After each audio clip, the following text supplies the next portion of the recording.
Radio J, la revue des revues. David Reinhardt, bonjour. Bonjour. Alors, aujourd'hui, vous allez nous parler de la revue Sens, S-E-N-S, la revue de l'amitié judéo-chrétienne de France.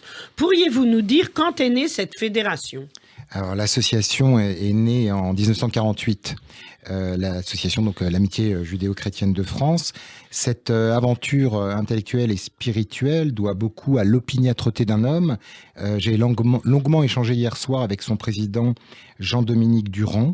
Et à l'origine de cette aventure intellectuelle et spirituelle, il cite Jules Isaac, qui participa à la célèbre collection que vous devez connaître, oui, bien sûr. Mallet et Isaac. Des manuels scolaires d'histoire, Mallet et Isaac. Voilà, c'est ça.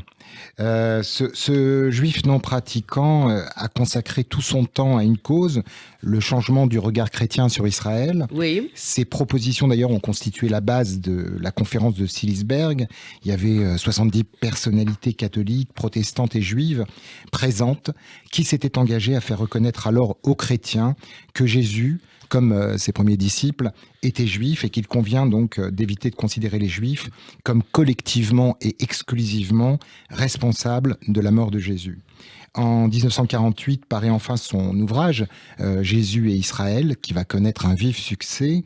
Il est convaincu qu'on ne peut lutter contre un enseignement erroné que par la pédagogie, le dialogue, la rencontre. Alors, on est d'accord sur le fait que quand on dit Jésus et Israël, c'est pas l'État d'Israël, c'est le peuple juif. C'est ça. Voilà, non mais c'est important de le préciser. C'est ça. Et dans le sillon, si vous voulez, de cet ouvrage, l'amitié judéo-chrétienne voit le jour à Paris le 26 février 1948. Parmi les participants, on trouve des juifs, aussi bien que des catholiques, des protestants et des orthodoxes. Alors quand même, on peut citer Edmond Flegg et Jacob Kaplan, qui sont des figures de la communauté juive de l'époque. Exactement, ils étaient là. Et jusqu'au concile, les sections locales de l'amitié judéo-chrétienne ont un peu vivoté, si vous voulez. Sans jamais interdire les groupes, les évêques n'ont pas appuyé leur action. Le Vatican était assez réticent. Jules Isaac a mal vécu le manque de dynamisme de l'amitié judéo-chrétienne de France. Le combat doit être mené à la tête du catholicisme. Donc en 1949, Jules Isaac demande audience à Pie XII. Pendant les quelques minutes qu'il passe avec Pie XII, il évoque l'adresse aux juifs perfides de la prière du Vendredi Saint. Mais plus décisive sera en 1960 sa visite à Jean XXIII. Et lors de cette visite, Jean XXIII suite à cette visite, il va avancer le dossier dans la discrétion. Oui. Ils vont tous les deux mourir en 1963, donc ils vont pas voir l'accomplissement de leurs vœux. La fameuse déclaration en octobre 1965, Nostra Aetate, sur les relations de l'Église avec les religions non chrétiennes. Alors il faut préciser qu'il n'y a d'un côté comme de l'autre au sein de l'amitié judéo-chrétienne ni tendance au syncrétisme, ni aucune espèce de prosélytisme. C'est important de le préciser. Oui, c'est ça. Il n'y a en effet aucune tendance au syncrétisme, aucune espèce de prosélytisme. Les statuts affirment que l'association exclut toute préoccupation missionnaire, toute tendance au prosélytisme. Elle ne vise aucunement une fusion des religions et des églises. Elle ne se réclame d'aucune confession, aucun renoncement à ses croyances. Elle ne réclame pas du tout donc aux juifs de venir vers la religion catholique, chrétienne. La déclaration Nostra Aetate acte la conversion du catholicisme à la connaissance et l'estime mutuelle.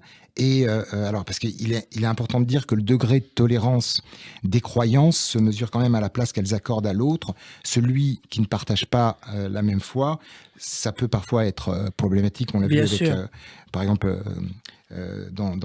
avec l'islamisme radical. Mais donc, concernant le christianisme, avec Nostra Aetate, les conversions forcées sont restées l'exception, parfois notable à la règle de la persuasion, c'est le sens des missions évangélistes, et les relations entre juifs et chrétiens s'oriente vers une nouvelle alliance dont il faut préciser la nature et les limites. Et il y a justement, dans le dernier numéro de la revue Sens, un dossier consacré à la déclaration de la Conférence des évêques de France sur la lutte contre l'antisémitisme et l'antijudaïsme. La déclaration rappelle l'importance des racines juives du christianisme. Vous savez, c'est la fameuse formule de Jean-Paul II, les juifs sont nos frères aînés, ou Benoît XVI, nos pères dans la foi. Oui, important. Parlez-nous justement de la revue que publie l'Amitié judéo-chrétienne. Vous l'avez à côté de vous ? Je l'ai à côté de moi. Alors, on va la montrer. Si voilà, puisqu'on est filmé aujourd'hui, la radio est filmée. Et donc, voilà, on montre cette revue qui est éditée avec le soutien du CNL, Centre national du livre. Merci, David. Alors cette revue, justement. Alors cette revue, elle est consacrée donc au dialogue judéo-chrétien. C'est la seule revue de langue française qui est consacrée au dialogue judéo-chrétien. Il y a un entretien sur le site de l'Amitié judéo-chrétienne de son cofondateur et directeur Yves Chevalier, dans lequel il raconte l'historique de cette revue. Bon, il cite Jules Isaac, que j'ai évoqué, qui a toujours pensé qu'il était nécessaire pour une association de disposer d'une publication. Bien sûr. Donc ça, alors, dès 1948, Jules Isaac a suscité une revue trimestrielle. Et ensuite, le bulletin trimestriel s'est transformé en revue mensuelle pour notamment réagir d'une manière plus rapide à l'actualité.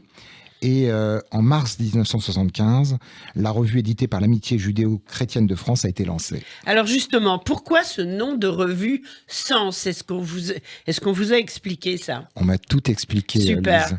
Le nom de la nouvelle revue a été proposé par Paul Nothomb. Il fallait un titre court et qui reflète aussi les préoccupations de l'Amitié judéo-chrétienne. Donc le mot sens, qui a une double dimension, aussi bien signification, sens que direction, orientation, donc explicité par le sous-titre aussi, Juifs et chrétiens dans le monde aujourd'hui. Ce titre est apparu comme adéquat du coup. Alors, quelle est la ligne éditoriale de la revue ? Yves Chevalier, donc le président, raconte que le comité de rédaction s'est efforcé, avec des variations au fil du temps, de penser la ligne éditoriale sous 2 chapitres.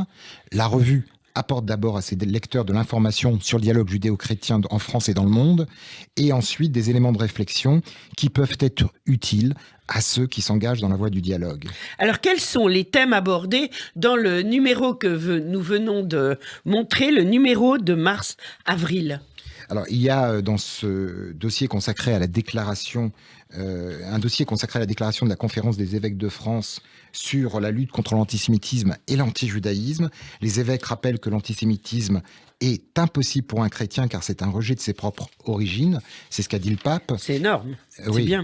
Cette déclaration est essentielle. Elle entrera dans l'histoire de l'amitié judéo-chrétienne comme est entrée la déclaration de repentance des évêques de France qui avait été remise au CRIF à Drancy le 30 septembre 1997.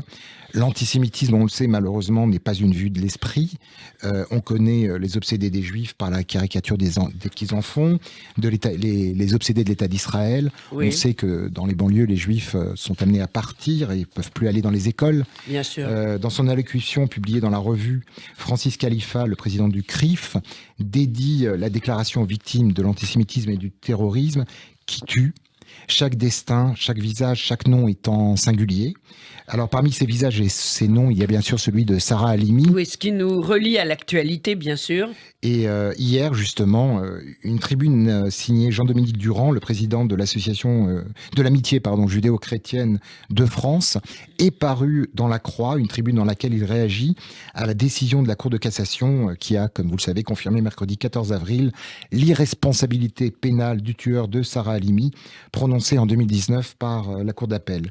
Il écrit notamment, il se demande notamment si on peut avoir encore confiance en la justice devant un tel déni de non seulement de justice mais aussi de bon sens.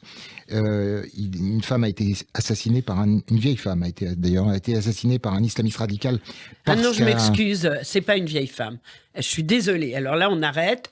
Le docteur Sarah Halimi avait 65 ans. Ce n'était pas une vieille femme. Oui, Non, mais c'est important. Et monsieur le rabbin Chaim Corsia a bien insisté là-dessus. Et je crois qu'il faut suivre ce qu'il nous a dit. Elle n'était pas une vieille femme. Elle avait 65 ans. Elle était jeune retraitée, très dynamique. En tout cas, il s'est attaqué à une femme fragile qui était seule. Oui, ça c'est sûr. C'est ça que je voulais dire. Par un islamiste radical, parce qu'elle était juive.